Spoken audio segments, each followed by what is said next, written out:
उस चीज़ को कैरी करना मुश्किल है। फिर आप में आ जाता है कि अच्छा मैं अच्छा हूँ इस चीज़ में, शुक्र है भगवान का, बहुत शुक्र है।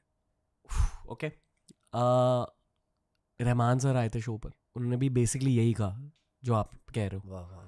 कि मैंने उनसे पूछा कि ऐसे गाने आपको सुनाई कैसे देते, मतलब क्योंकि गाने बनाने से पहले दिमाग में सुनाई देते। 100%।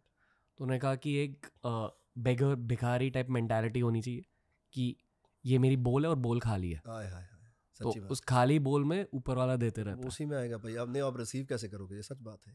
यही आप कह रहे हो ना, सच बात इन अ है, वे। ये रिसीव आप कैसे करोगे? Okay. भरा हुआ नहीं रिसीव कर पाएगा। आप सबसे ज्यादा अब फिल्मों को एंजॉय कर रहे हो या म्यूजिक को? म्यूजिक म्यूजिक को शुरू से, फिल्में तो बाई चांस ही होगी भाई। ये मेरा करियर नहीं था फिल्में, तो बाई चांस ही होगी। आप डीप फिल्में करने की कोशिश कर रहे हो? नहीं, मैं कोई कोशिश नहीं कर रहा, जेडी फिल्म आ रही है साल पे जो फिल्म आती है उसमें से एक फिल्म कर लेते हैं साल में से, बाकी म्यूजिक। जैसे मतलब रहमान सर के म्यूजिक की वजह से लोगों के दिल में बदलाव आया है, ये मैं मानता हूँ, ये उनकी खासियत है। Very good. और जो टॉप म्यूजिशियंस होते हैं, आई फील कि सारों की खासियत यही होती है कि उनकी आवाज़, उनके ट्यून्स की वजह से लोगों के दिल में बदलाव आ जाता है। तो ये हो गया एक म्यूजिशियन का पर्पस। उसी तरह फिल्म्स का पर्पस क्या होता है? मेरे को तो मेरा पर्पस नहीं पता भाई, ये क्यों हो रहा है ये सब, मैं क्यों सिंगर हूँ और मेरे साथ ये सब क्यों हो रहा है और मैं कहाँ जा रहा हूँ, मेरा खुद का पर्पस मुझे नहीं पता है।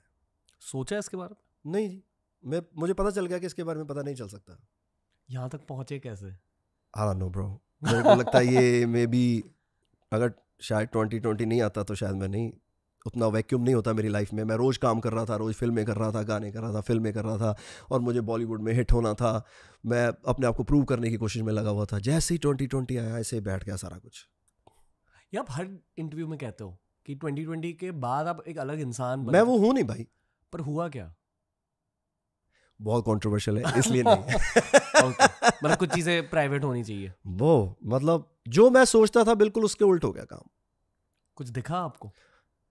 मतलब मैं तब से नशे में हूँ ब्रो, एक सेकंड मैं नशे से बाहर नहीं हूँ, एक सेकंड के लिए मैं नशे से बाहर नहीं हूँ, मैं ये बता रहा हूँ।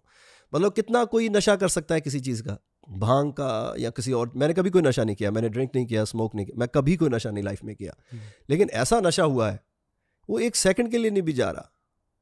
और जितना मुझे लगता है कोई नशा शायद फील कर सकता है, मैं राइट नाउ फील कर रहा हूँ वो। मैं बहुत कंट्रोल में हूँ। मैं अब मेरे को लगा था अब फिल्में गई, गाने गए, सब गया मेरा। मतलब मुझे लगा था ये क्या हुआ मेरे साथ, मतलब इंटरेस्ट गया उससे।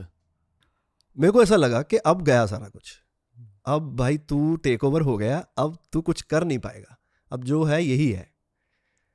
लेकिन 2 महीने लगे मुझे सेटल होने में, और फिर मुझे लगा नहीं मैं काम तो कर सकता हूँ और मैं ऐसे नॉर्मल बिहेव कर सकता हूँ।